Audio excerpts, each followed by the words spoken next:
Wai kai malam me matsalar ka ne? Da kaza na karya. Ina koko ne a cikin. Salamu alaikum jama'a.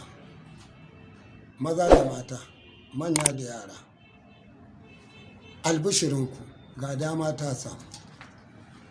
Ku yi ƙoƙari ku lalubo Magana Ɗaya TV domin ku gane wa idanuwanku fina-finai masu ban dariya da sa nishaɗi da faɗakarwa.